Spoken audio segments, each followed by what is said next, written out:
Hi, everybody, and welcome to the Mental Toughness and Body Show. My name is Rob Evans, and I'm your weight loss coach, health strategist, and internationally published author, helping take your life, your business, your health, fitness, mindset, and body from where you are right now to where it is that you want to be. And I've got a fantastic guest with us today, Joy Bassett, who is becoming a regular on the Mental Toughness and Body Show now. It's great to have you back, Heather. Welcome. Thank you. Great to be here. That's fantastic. Now, Heather is a world champion lacrosse player. She's also a business and life strategist. And we are going to jump into a really juicy topic today, which can be really trying. So I want to talk to you about disempowering relationships, Heather, and I guess what they are, how they manifest in us, and perhaps how we can go about tackling dealing with them. So how do you feel about today's topic? Yeah, it's a juicy one, all right. It is, there's so many theories out there around letting go of people. And I know that there's that thing on the power of the five, the proximity of the five, that people you're around. And I had quite a journey with that because I was living with family, or family were living with me, and some of them really struggling at times. And I had so many people telling me that I had to get out. I had to get out. And it's like, you know what? This is my home, doing it my way. So part of my journey was, how do I stay really centered, really grounded in my truth, regardless of what's going on in my proximity. Now, that made it really challenging at times, but that was the journey that I chose to take. And part of my design is to harmonize. And part of my design is I feel responsible. Doesn't mean I am, but I feel that. But then I also look at, there are relationships where they suck the life out of us without anything in return. Yeah. And that's a very different one, whereas it's with some loved ones who are struggling. I know a lot of people who just walk away from that. But I'm like, for most of that I can't do. But then there are some that I'm like, okay, I've made my peace with that. I've done my forgiveness. I've explored it. I put out olive branches. And then it's like, okay, where do we draw the line in the sand? But if I also look through the filter, which I love to do, of human design, we can actually overlay people's charts. And when we overlay the charts, it shows up, with this person, there's work to be done. So we're going to work together in some way. With this person, there's nowhere to go. Now, when I read that one, it's made so much sense of so many relationships. You get locked in because they almost complete each other. And then if you're not very aware, they become codependencies. They can be called narcissistic. They can be called a whole lot of things. But it literally is the energetic mechanics that just lock people in. And then when we're not aware, we bounce off what's called our not self themes, and they just pull out the crap out of you, and you pull out the crap out of them. And it's not even at a mind level, it's just in the mechanics of the different designs of people. So when I look through that filter, it becomes quite different, whereas you lay some other ones on, it's like, here to have some fun. Another one is like, best you have space. And again, it's not even the stories we create. It's not the emotions. It's just two designs who happen to meet. And then those pieces of the puzzles just mechanically work in some way or don't work. And looking at it through that, it takes a lot of cause and effect out. This happens because of this, and they said, and they said, and they did. And it's like, it doesn't matter about any of that. It just is. And I guess the way that we, I kind of see this on a couple of different levels, because you've got your intimate relationship, you've got your, I'll just say, extended family type relationships, and then you've got, you know, say like work colleagues, business relationships, and that kind of stuff as well. And then you might have social media acquaintances and whatever, that all of these things can have disempowering effects on you. But maybe if we jump into the hardest one, which is really the intimate relationship, because there's so much more emotion tied up with that. Because if it's just a business relationship, something that's said in one context can be just cut so much deeper if it's in that intimate relationship. So I suppose just talking about what you were just talking about there, you've got different human designs and so forth, but you know, you've chosen to be together. And I know that most people, now I think you got a 1 in 2, or what is it? I think it's 70% chance if you get married now in Australia since COVID, you're going to get divorced. You've got a 70% chance of getting divorced. But my feeling is that most people don't work at it. There's a problem, they walk away because it's just easy to do that.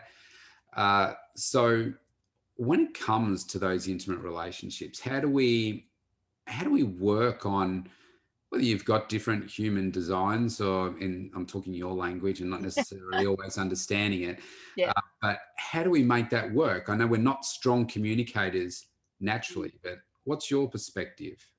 Yeah. So one of my what's called not self themes is to avoid confrontation in the truth. And of course, if I avoid confrontation in the truth, then I'm not sharing what is deeply important to me. And there are many of us who avoid confrontation and the truth because we think things are going to be worse if we do that. Yes. So we shove it down inside and we shove it down inside. And a very senior medical doctor that I was talking with in India, she'd gone through where she actually spoke that truth, and she had carried this stuff inside of her for years and years and years, I think 2 decades, if not almost 3 decades. And then she said, and when she spoke to her husband, so much fear and trepidation about if she did. And then she said it was like he was just waiting for that. He was just waiting for her to say it all. Yeah. And then all these stories and all this stuff that was stopping them from deeply connecting, she's like, it was just gone. It just dissolved. She's like, we are having better sex, a deeper relationship, more fun than we've ever had. So sometimes we create these stories about why we can't do something. And I know mine was like, yeah, but the consequences. Yeah, but what about the consequences? The consequences if I do this, and what about the consequences? And one of my coaches, this is quite a few years ago, was like, geez, I've never heard the word consequences spoken in my whole life as many times as you've spoken it here. And I had so much fear and trepidation about saying, I'm really, really unhappy and I can't keep doing this. Yeah. And the only time I would say it was when I got drunk. Okay. And then everyone around me would say, you're really ugly when you're drunk. It's not true. It's just the alcohol talking. And I would be, I was like, no, this is my truth. This is my truth. I can only say it, when I've had like the courage. Yeah, because all the filters go away. But the reality, I was so deeply unhappy on so many levels, and yet life looked peachy from the outside. Yeah. And that the vulnerability and the courage that it takes to go, whoa, this isn't working. And until we do that, there's no opportunity for someone else to respond. So things just loop around in our head and can't go anywhere. So it is that courage to either let go of things that we're holding on to for too long, or to actually speak, to look at, am I avoiding confrontation and truth?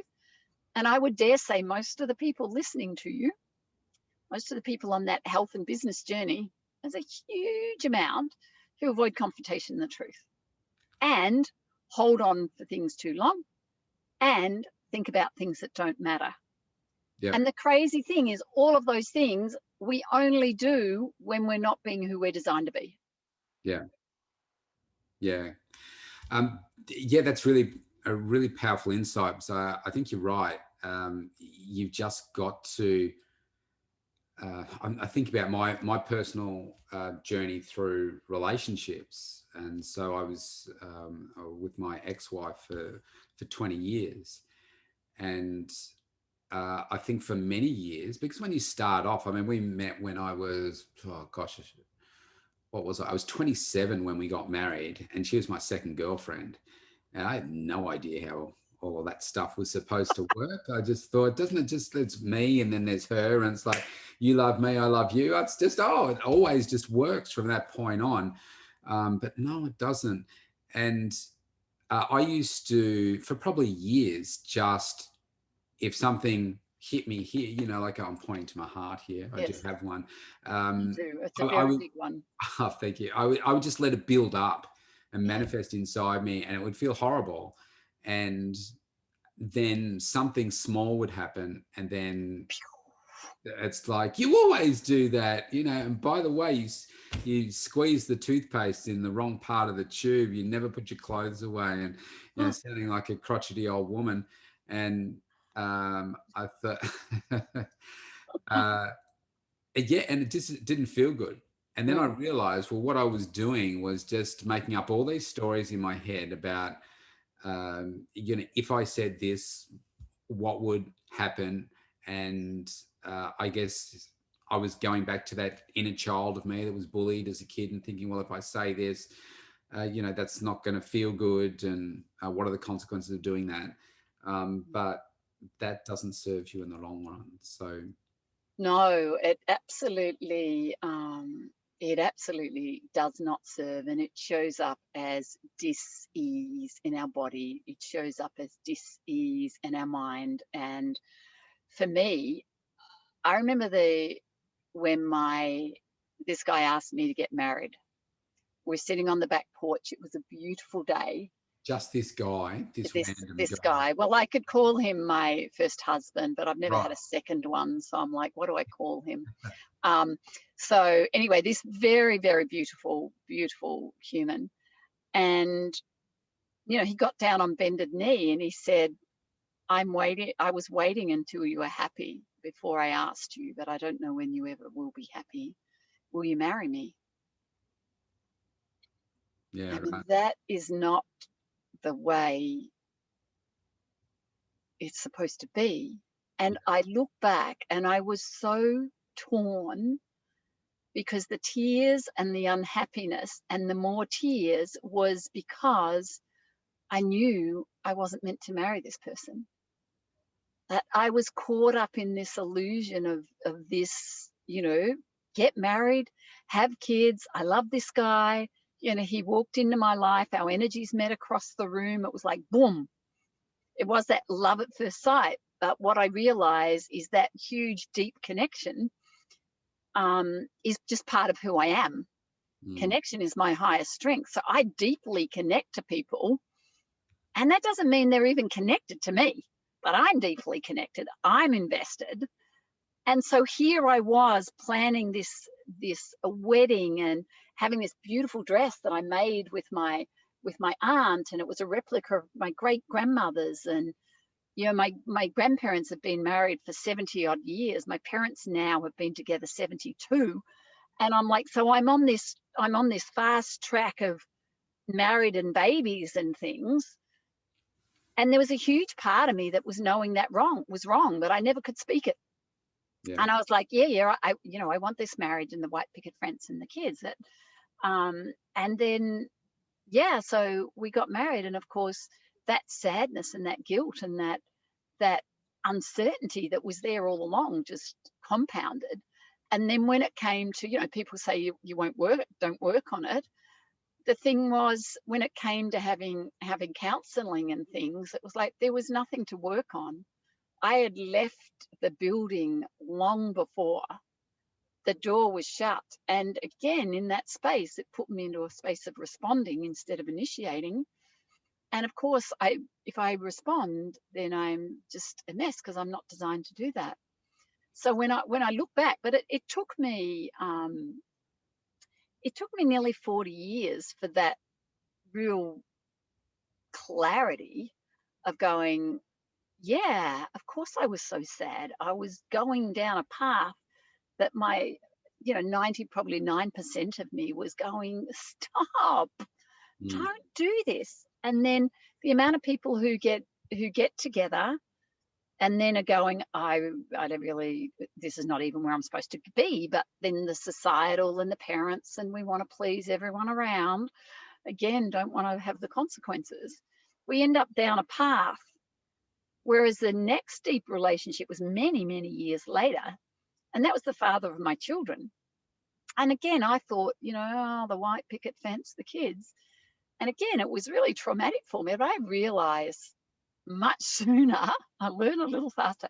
We came together to have two exquisite children. They are beautiful, beautiful humans. I have two grandchildren, but I was not meant to journey any further with that person. Yeah. We literally got together for that we make up these fairy tales, the parents and the grandparents and the aunts and the uncles and all the friends. No, you're really good together, and no, you're this and this. And it's like rubbish. There are people who are absolutely, and again, if we look through human design, who are designed to be together. And then there's a whole bunch of people who were designed to come and journey together and to experience something together, and with love and compassion and forgiveness, say thank you, and then move on. So I have a bit of a difference of opinion around, that people don't work, aren't willing to work on things. But again, by my third relationship recently, we split up, and we had to have a divorce because we'd been together long enough, even though we weren't married. And that it was like, how do, with love and compassion, we both win here and not make lawyers rich. And so again, with that experience, very different. And I recently went and stayed there, and we had a beautiful time of really deep connection without that pressure of like, oh, we're an item, or we meant to be together. Yeah. So I know obviously there are many different ways of looking at this, but I'm interested in your perspective here, which might be really powerful for some people listening. What are so you mentioned there about there are some people that are just made to be together, and some that aren't. So just, I guess, in your language that people can understand, how do you what are the matches where you would say, okay, well, this person with this, so obviously we're talking about qualities, characteristics, design features, whatever, that you think, okay, these people do really work well together. Yeah. So looking at it from a different perspective of, okay, like I said before, there's two people, and my observation is that people tend to give up too early, and they don't work on it. I guess this is looking at it from a different angle and saying, okay, well, this type of person is going to be, really good for this type of person. So I love that. And again, they're definitely, it's not like I don't work on things. Trust me, I work on things. And at the same time, what are the bits that we're working on? That if I, again, look through the filter of human design, there are things called the gates of sexuality. Now, if you have someone who has the gates of sexuality, is designed to flirt, is designed to be very sexual, which is pretty much 70% of the world, and maybe more, it may be less, but we'll just play with that number. Then if you get together with someone who is pretending to be very sexual and they're not, it ain't going to work. Because it's like, well, and someone I had a relationship with, we get together on that sexual energy, but it wasn't their deeper truth. And then, of course, that doesn't work. And then again, there's if we look, there are people who need a lot of space. They need space. But then if you're someone who has what's called like a double energy or a triple split, you need to be around people. So again, without this really basic awareness of each other, then it's like, oh God, like you're suffocating me. And versus like, why are you so distant? And then it has nothing to do with each person. Like it is each person who's just like, oh, I'm really sexual. Oh, you're not really sexual. Oh, I need a lot of space. Oh, you don't. I'm a hermit. I spend most of my time alone. I'll come out when you invite me. Oh, okay. Well, I need to really be around someone who's really, who's around me a lot. So there's some really basic compatibilities that is almost the non-negotiables. But And can when we're in that lovey-dovey thing, we don't even look at that. We're like, we bypass just the fundamentals.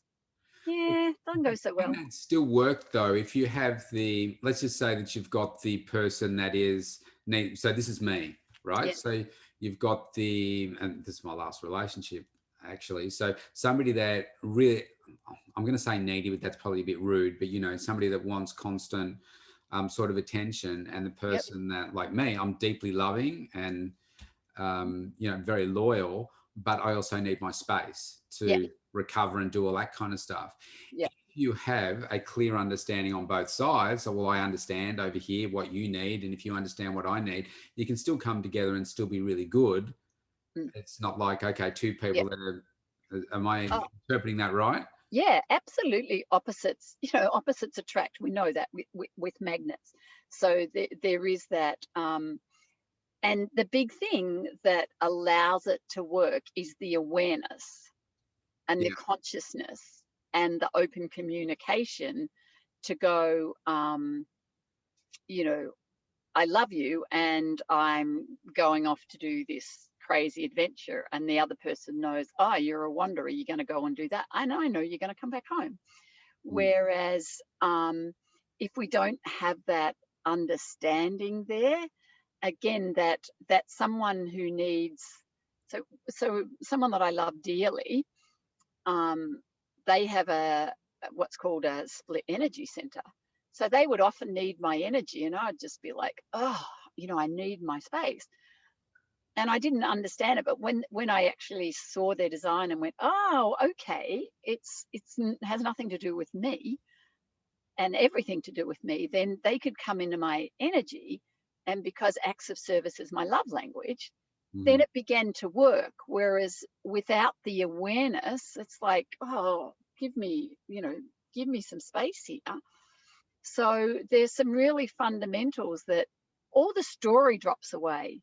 Like there's a thing called how we make a decision is sacral. And so I loved hearing this the other day. So the energy type of the generator, you put two generators together, and when they both make the decisions the same way, one will say, "Do you love me?" and the other goes, "Uh-huh." That's all that needs to be said because they both understand how they make decisions. Yeah. Where if it's someone who is self-projected, they need to talk for half an hour. So if uh-huh, that means I love you deeply from the bottom of my socks to the top of my jocks and open my heart. It's only a sound. But if you don't know that, you're like, oh, they're not even listening to me. They never say that they love me. Yeah. And they have in their way. It's just like, do you Mm. love me? Uh-huh. Do you love me? Uh-huh. That's it. That's all those people ever need. Mm. And that, but if you put one of those people with someone who makes their decisions very differently and asks the question very differently, it's like, what's wrong with them? They never talk. And I'm like, Yes.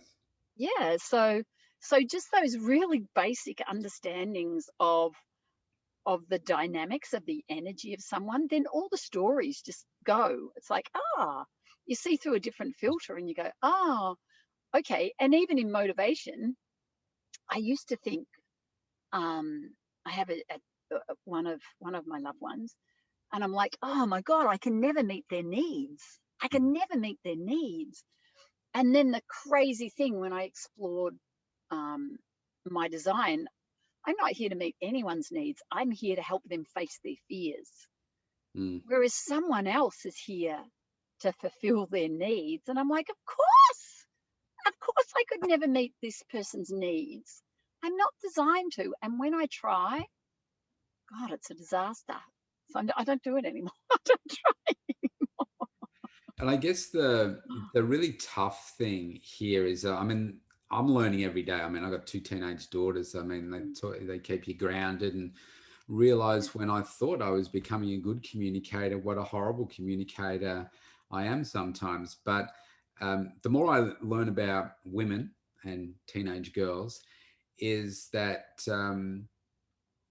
certainly as a man, I can say that we always tend to think we're right. And that if something doesn't agree inside somewhere, that it's wrong. But men and women are just different. And that doesn't make us right or women wrong, or vice versa. Um, and when it comes to relationships, I think sometimes on what you were just talking about is, one person, I need the space, somebody needs constant connection. I'm not right. They're not wrong.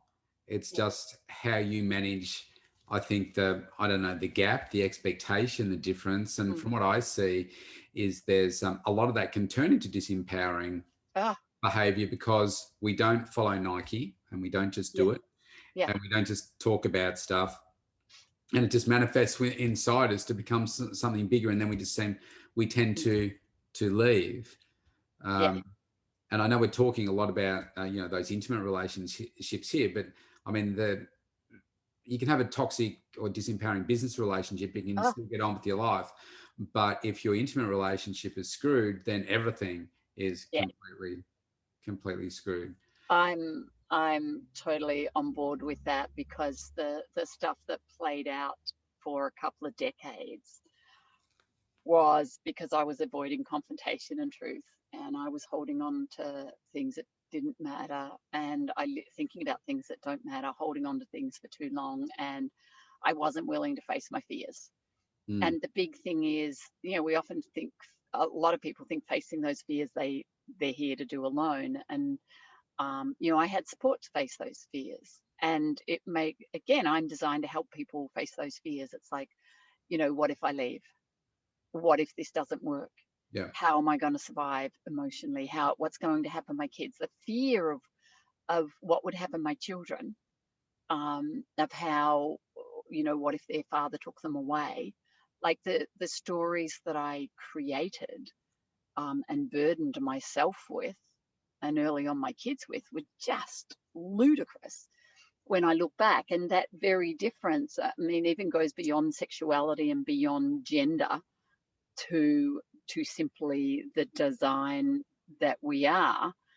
That I know, I know different genders who have connection. Like, I can join every single dot of everything that happened in my life, whereas I have loved ones who see everything in a tiny little box, and they are not designed to link.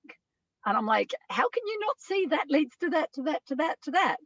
And Yeah. again, they're designed to compartmentalize, and that is their perfection. And then when we see the uniqueness of that person through the lens, without the story and out the emotion of, like, so you literally see the world in boxes. You tick the boxes. You're here to be satisfied. You see the world. You need a da da da da da da da da. And you do the da da da. And we look from that curiosity and wonder of the extraordinary uniqueness of the person but before us, beside us. Then it's very different. But most of our reference points are, how mum and dad did it, Yeah. that childhood experience, grandma and grandpa's conditioning, mum and dad's, the aunts and uncles, and especially like in India or Asian countries, like the conditioning of what is accepted and what is okay, and how it should be versus the reality of the experience of the people. Like, it's just crazy when you start to unpack it and go, there's no way on earth, I should be having a business model this way, or I should be having a relationship that way. Um, yeah, there are so many answers that when you see them are so simple.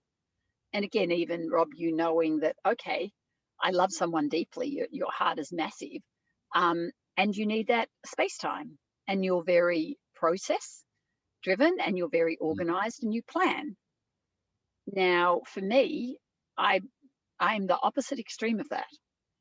And then having people around me, they're like, how do you even do what you do, Heather? And I'm like, yeah, I can't ever do it your way.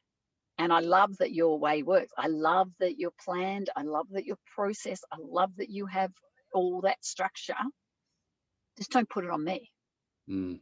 Because when you put that on me, it's like a ball and a chain around my neck. Yeah. So if we understand the other person, now I can be around those processed people as long as they, don't try to make me do that. They can Mm. do that for me, Yeah. but not make me do that. And that's what happens as soon as get into a relationship. We start to sort of immerse ourselves and in some ways at times compromise who we are without even realizing it, because we want to please the other person because we love them. And Yeah. so those boundaries that we have, those things that we never would do and the things that we're never going to do, we sort of like suddenly you're like, well, I'm doing this. I'm eating foods that I normally don't eat. Or a lot of people, oh, I'm eating cheese and wine after dinner. I never did that on my own. Mm. And just lots of little changes that over time just compound. And then you sort of look in the mirror. You look at the mirror and what you look like, and often how empty and hollow you are. And, even if the facade's great, it's like, what the fuck happened? If you are K, please note, I said if you are K, Yes. for your international global audience.